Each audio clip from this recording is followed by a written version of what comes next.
Hey fam, welcome to the journey with Mrs. Shorty Rock. In this video, I've invited my Uncle Frank and my cousin Laurence. They're going to help me kick off our discussion on how to prepare to ride across state lines. My Uncle Frank has been riding motorcycles since the 1970s, and he's going to impart a lot of his information and tips on how he prepares to ride across state lines. He's got a lot of experience. He's completed several cross-country trips and has enjoyed the lifestyle of motorcycling for several decades. My cousin Laurence is interested in completing his first cross-country trip on his Harley Davidson. So we've got a few questions, and who better to ask than a senior expert rider in our family, our dearest Uncle Frank. He's got a lot of history to share with us about motorcycle organizations, the benefits of riding in a group or even solo for that matter. I hope that you all enjoy his tips that he's going to impart upon us as well as I have. I tell you, it's nothing like the historian in your family imparting something of such significance upon you. A lot of folks don't have people in their family that they can hear this type of information from, and our Uncle Frank is, of course, a well-respected gentleman in our family. So I hope that you all are able to, again, hear the information that he has to share, hear Lawrence's questions, and understand the perspective. If you're a new rider, this information could be helpful to you. So if you don't have anyone in your life that can share some of this, hopefully you'll hear something that you can take from it, and you'll enjoy the remainder of our series as well. I've invited several of our other family members to have some discussions, and this is just part one. So we'll have a couple of other series there, so enjoy. Thank you, fam, That for has joining changed us. so significantly. But back in 72, that was even before the hall chapters were formed. So if you rode with anybody, you were condemned to or relegated to associate yourself with some of the local riders who happened to be in the neighborhood, because there was no organized Harley Davidson group at that time. So I did a lot of, well, all of my riding just about at that time was just solo riding. But then when I got rid of that bike and then got the other one, the hog chapters had started. And so when you bought the bike, you automatically was given a free 1-year membership into the hog chapter. So I started riding with groups, although I didn't think I would like it at first, but I grew to love it because in associating with various members of the group, I found out that they had a lot of resources that I could avail myself of that I wouldn't have had otherwise. Not only resources that pertain to riding, but resources that pertain to everyday living. There are carpenters, there are doctors, there are lawyers, there are, you name it, every discipline that you can think of, somebody rides a motorcycle in that discipline. And so you have a wealth of resources that you can draw from, as well as mechanics. And Lord knows you need the mechanics. But there are also people who are very expert at electronic technology. The GPS system was coming into vogue in the years after I got the second bike. And so it was helpful to be able to rely on somebody who knew from a professional point of view what all of the terminology meant, the importance of using GPS to navigate with, and blah, blah, blah, blah, blah. And to show you how that, to illustrate rather, how that has changed, there was a time when Harley Davidson would send out a hard copy of a Rand McNally produced road book every year. In recent years, they have gotten away from that because the same resources that you would find in the Rand McNally hard copy is now on a GPS. And so since GPS is so plentiful, I think I got my last copy of a Rand McNally last year. but I didn't get one this year for that very reason. So those are just some of the things that have changed. But I learned and grew to appreciate the fact that I could ride with a group whenever I wanted to, and I could go solo whenever I wanted to. There were some advantages to that. And the advantage of going solo is you can get up when you want to, you can leave when you want to, you can stay at home if you don't want to go. Or if you're on the road and it's raining out there, you don't have to worry about getting out there in the rain. You can stay in the hotel and just sign up for another night if you want to. But when you're with a group and the group captain says we will leave at 8 o'clock in the morning, you better have your butt out there and ready to go, or else you'll get left behind. So anyway, there are benefits on both ends of it. So at times I enjoyed the isolation and the um, pleasure of just being by myself out there doing whatever I wanted to do whenever I wanted to.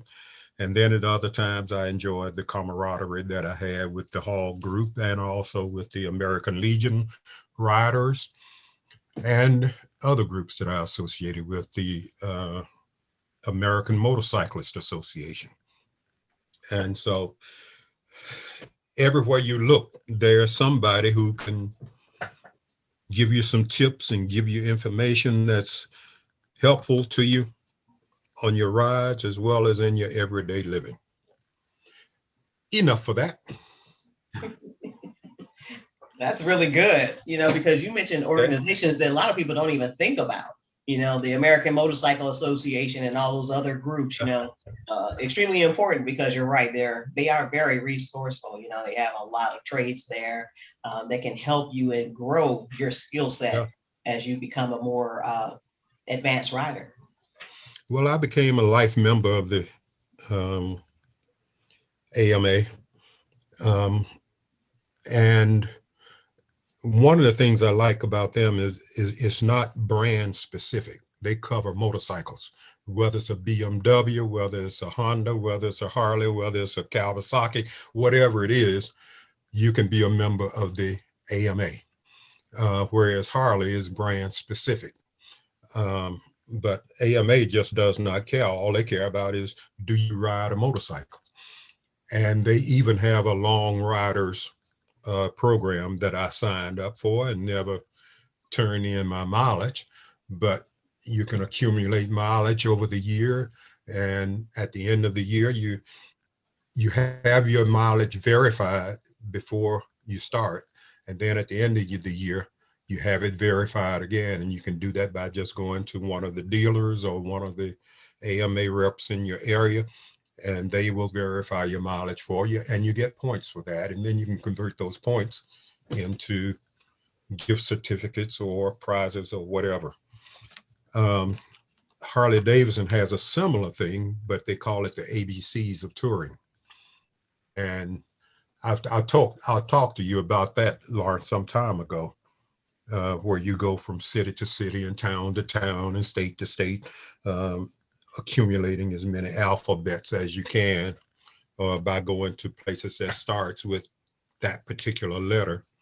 And the fun that we used to have every year, trying to be the first to get to Xenia, Ohio, because that's the only state that's the only city that we could think of that started with X. So anyway, there are a lot of things that you could have, but you started talking to me about Laurence, you started talking to me about a trip that you plan to do in July. And I went on God knows how many different trips, both with groups and solo. And I found a lot of pleasure in both. Some of them, they were combined because I think it was the last or the ride before the last one that I went on with the American Legion riders. They have a safety check every morning before the ride starts. And I had planned to have my rear tire replaced when I got to Indiana or Missouri. But I was in Indianapolis and they came around and they stuck this tread gauge into my rear tire, and they said, "You don't have enough tread on your rear tire. You can't go with us." So, okay, no problem. But it was a heartbreaking experience to see all of those bikes. I guess it was about 300 bikes that morning rolling out of that American Legion post, headed down to um, Houston, Texas. And so I knew where the stops were along the way. And so I just went on from there. I went to the Harley Davidson dealer and got another tire replaced or put on my rear tire, and joined the group later. But by doing that, I got a chance to go through St. Louis and tour the arches all by myself. And I joined up with the rest of the group when we got down into uh, Muskogee, Oklahoma. But anyway, that was one of the trips that I realized I could do both. I could ride with the group until I got to a point that I wanted to break off, and then I broke off and went my own way and got back with the group further down the road. But I found that by no matter which way you go, whether it's with a group or whether it's solo, there are certain things that you need to do. And one is to decide where it is you want to go, and to be able to answer the question, why do you want to go there? And what do you want to see, especially along the way? In other words, the waypoints that you would establish. Where do you want to stop? And where do you want to spend the night, etc. How do you want to schedule your day? Do you want to ride all day during the daylight hours, or do you want to just ride until you get tired, whether it's at midnight or whatever it is? But my preference is to just ride from sun up until sundown. Usually by the time the sun starts setting, I'm looking for my next hotel. And you can do that in one of two ways. You can plan your stops in advance and make reservations along the way, but then you're tied into that. Or you can just go rote and just stop whenever you feel like stopping with no reservation at all, and take a chance on being able to find accommodations. And you can pretty much be successful at that if it's not a holiday weekend. If it's a holiday weekend or 4th of July or Labor Day or something, forget it. You're not going to find any places to stay on those occasions. So all of that needs to be planned out, and deciding when you're going to leave and when you're going to return. And part of all of that planning is being able to, not being able, but letting somebody know where you're going and where you're going to be stopping along the way, and have somebody's contact information near where you are. If you're going through a town that you know somebody in that town, let them know that you'll come in through there on a certain day, and to be on lookout in case you happen to call because you need some help. So those are just a few of the points. Oh, it's a pretty good point. So, but as far as your planning, also, if you think about not only what you plan to do that will go right, but what will you do if things go wrong. So have a list of contacts, and like I said, let people know where you are at all times along the way. Give them your contact information so they'll be able to track you. And in case you have a mishap or breakdown or accident and you're unresponsive, have a list of all of your medications in your wallet or someplace. They call it the ICE, in case of emergency. Your ICE information. What medications are you on? What are your dosages? How often you have to take it, etc. That way, if you're unable to tell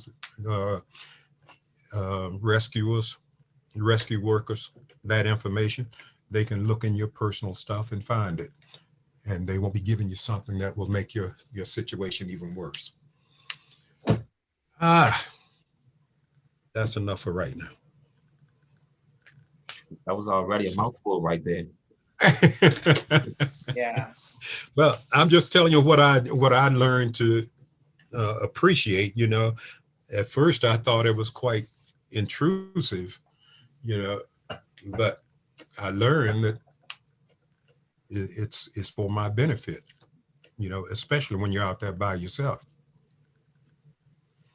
If Yeah. you're with somebody, then you can rely on them to help you along the way. But when you're out there by yourself, then you gotta plan accordingly, and that includes having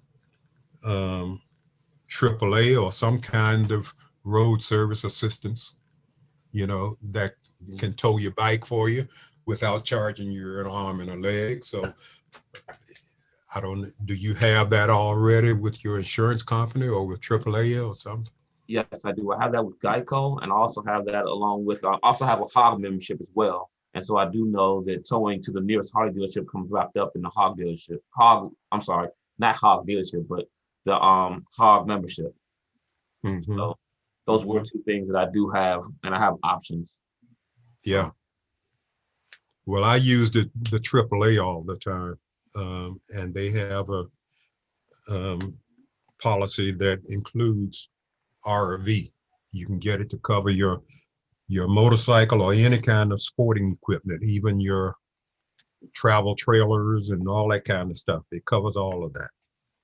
And they will tow you up to 100 miles with no additional charges. So that came in handy for me twice. Well, really 3 times, because I had, when my stator went out on my motorcycle over in Laurel, I had to have AAA to tow it home for me until I could get it to the shop. And then twice I was trying to make it to the furthest gas station I could without stopping, only to find out that my bike didn't appreciate that. So it ran out of gas on me. And without warning, I'm just riding along, and all of a sudden it just says, and it died right there on the spot. There was no sputtering or nothing. So anyway, AAA was on the spot then. And one other time, a firefighter just happened to come by, and he had a couple of gallons of gas in his truck. And he said, "Here, you can have this." So he gave me his 2 gallons of gas, and I tried to pay him. He wouldn't take any money for it. So, but those 2 gallons of gas enabled me to ride the next 19 miles that I needed to go to the next service plaza on the turnpike. So I was in good shape. But the point is, just make sure you have some kind of assistance mechanism that you can rely on. Another thing I found helpful when I'm traveling, when I'm getting ready to stop for the night, I always look for a hotel that's on the other side of town where I was going. Because, say for example, if I'm going through DC and I'm coming from Baltimore going down to Richmond, I don't want to stop on the Baltimore side of DC. I want to wait until I get on the Richmond side of DC. And the reason for that is, the next morning when I get ready to leave, if I'm on the Baltimore side headed toward Richmond, then I got to fight with the rush hour traffic getting into DC. But if I'm on the Richmond side of DC, then I'm going against the traffic. So I don't have to deal with that incoming traffic because I'm going away from the city. You see what I'm saying? Yes, I do. That makes perfect sense right there. Yeah. So you could, if you stop before you get to town, then you can bet your bottom dollar you're going to have all kinds of delays the next morning when you get ready to leave, fighting congestion. Whereas if you're on the other side of town, then all you have to do is get out there and move on. That makes sense. Yeah. Hmm. So those are kinds of things that you learn as a result of having unfortunate experiences. No, but those are all gems, though. You know, Mm, and those are all gems that I need to make sure that I document and capture as you're putting them out there to me, because I never thought about that. I just stopped wherever, but I never thought about making sure that I stop on the outskirts of town, so that way when I get up, I can just keep on yeah. going and not to fight traffic. I just Yeah. never thought about that. Hmm. Uh, Uh-oh, Cheryl, I just got a message here that says we're Yes, running over time. we are running close on time. They gave me a gift, and it looks like I may be able to go a little longer. If not, I'll send another invite out and we'll continue forward from there. Mm, Yeah. okay. Yes. They asked me if I wanted a gift, and I was like, yes, please. Thank you. I like gifts. Well, you can Time is also money, I say, guess. Time is money. yeah, you can also save your gift for another time. That's it. But it's okay. It's okay. Yeah. Hmm. Well, B Minor, do you have any other questions about your quest and how to prepare? It sounds like Uncle Frank has covered a lot. yeah, And yeah. I know, these are good gems because I fully understand everything that he's speaking on. I've definitely stopped before Nashville once and regretted every creeping mile in the rain. Oh yeah, But yeah. I was with a group and they were quitting on me, going, that's it, I can't do it anymore. And I was thinking, oh my gosh, no. Sure enough, we were in traffic and it was ridiculous. Yeah, That's a yeah, gem. So yeah. because I do know that we're kind of short on time here, but and I do appreciate all this knowledge and gems that you all are bestowing upon me. But I guess because I'm online right now on Zoom with the two people in our family that I know has done the entire cross country, and you all have done it as teams. You've done it with a group of people. You've also done it individually as well too. I guess my question would be is, I guess from your standpoint, which one was better? I understood earlier from you, Uncle Frank, that when you rode across country individually, you got a chance to see different things that you would not have been able to see if you was with your group. So Mhm. I guess my question would be that you probably more appreciated the solo route, but you have to make sure that you put all the mitigating factors in there to minimize any type of issues like safety stuff, of course. But it seems like you enjoyed solo riding much better than you did, riding as a entire team. Well, that's why it's important to ask yourself the question before you leave. Why am I doing this? What is my purpose for going on this trip? If the purpose is just to get from point A to point B, then riding with a group is okay.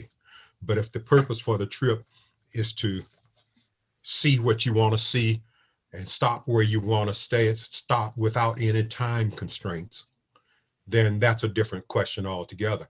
And so that's why it's important to have your purpose in mind when you go, and keep a journal of it. So some years from now, when you look back, why did I do that? Well, you go back to your journal and you got it written down, why you did it and what you expected to get out of it.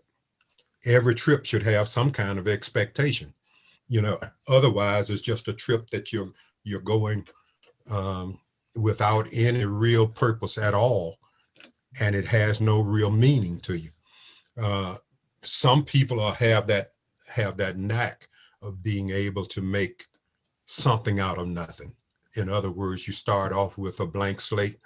Uh, I call it the Bessie Stringfield kind of approach to things. They say she used to take a coin and flip it on a map, and wherever that coin landed, that's where she would take off and go. So if you do it that way, then you're open to whatever that trip happens to bring, and you have to be prepared to make the most of it. But if it's a trip that you expect to get a whole lot out of, and you have specific places that you want to see or things that you want to do along the way, then you want to make note of that. And the reason for that is, so if you get out on the road and you have a flat tire, say 200 miles down the road, and then you get back on and then you have another mechanical breakdown or something goes wrong and throws you all off track. And then you're sitting there wondering, why in the world did I do this to begin with? Well, you just go right back to your original purpose. Oh, that's what I intended to do. That serves as your rallying point. And then you get back on track, and you can go on with the rest of your trip without letting those disadvantages throw you off stride. That has got to be the most eloquent answer I've heard in my entire life. And I like how Oh, it always reflects back to my purpose. yeah. I like that. Huh. Okay. I've never heard anybody describe anything I said as eloquent before, but we all think that about you, Uncle Frank. Yeah, you do. But what am I? But I want to say that one of my reasons for documenting all of this, and I talked with Cheryl about this, being able to document my whole journey all the way up through the actual ride, the cross-country ride, was so I can be able to look back and remember all this stuff. That's why I'm, documenting all these things. And mm-hmm. You just said it in such an eloquent way that it was like, that's why I want to do this. And what I will do though, that I pull from listening to you, I have a book, I have a journal in my sideboard over here that I'm going to take with me. I've never used it. It was given to me by my mother and by my parents today, and I'm gonna take that with me and I'm gonna write in it as I'm doing it, as I'm documenting, and I'm doing the video too. But and that will capture everything, but I'm also going to write everything down, so I will be able to look back at it and remind myself as to exactly why I'm doing this. So, well, that's a technique that a lot of motorcycle journalists use, so they can write their articles. When they get back home, and sometimes they write them while they're on the road, but they keep a daily journal of what they did, what they saw, what they learned, who they interacted with, all of that kind of stuff. It helps them to write their articles when they get back home. my last little tidbit that I'm going to share with you before we run out of time again is a part of your trip planning. Decide whether you want to return via the same route that you went, or whether you want to do it on a circuit. For example, if you go from here to California via the southern route, do you want to come back to southern route, or do you want to come back to northern route? And if so, what do you want to see there? And where do you want to stop? Do you want to time it so that you can stop into Sturgis? Do you want to time it so you can stop at the bikers roundup? Whatever is going on. Do you want to go through Milwaukee to the Harley Davidson tour, or the annual rally and all that kind of stuff? That's all part of, do you want to go from point A to point B and then back from point B to point A? Or do you want to go from point A, B, C, D, E, back home? I think I for some reason, the flipping of the coin just seemed so much more fun. I'm not going to lie. It's just now, mind you, when Bessie Stringfield was doing that, she was a black solo rider by herself, and she was going wherever she wanted to go, nothing but she and her motorcycle. The story behind that even just sounds exciting right now. I'm not gonna lie. Give it a shot. I think I just might. I might be part of our whole thing. I will just, you'll see me on the video. But then too, Bessie Stringfield didn't have the resources that we have today. She couldn't sit down in front of a computer and map out a whole Google map of a route, or on the Harley Davidson planning map. You could sit down and map out your whole thing and then upload it to your GPS, and all your stops, your waypoints, your everything, your route, all of that is laid out, as well as the contact information for every Harley Davidson dealer along that route. So if you get out there and you have some kind of problem, you don't have to ask where the dealer is. You know where it is because it's on your GPS. Wow. This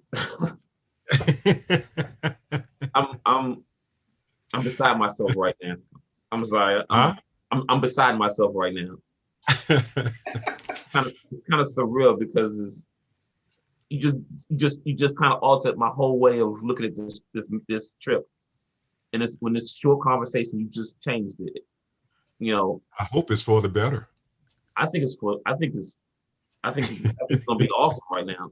It's just gonna add more substance to it, and that's what's important. It's gonna add substance, and that's really what I needed. So I was kind of off when I was like, okay, we're gonna do Uncle Frank like tomorrow, like today, like right now, right? Really?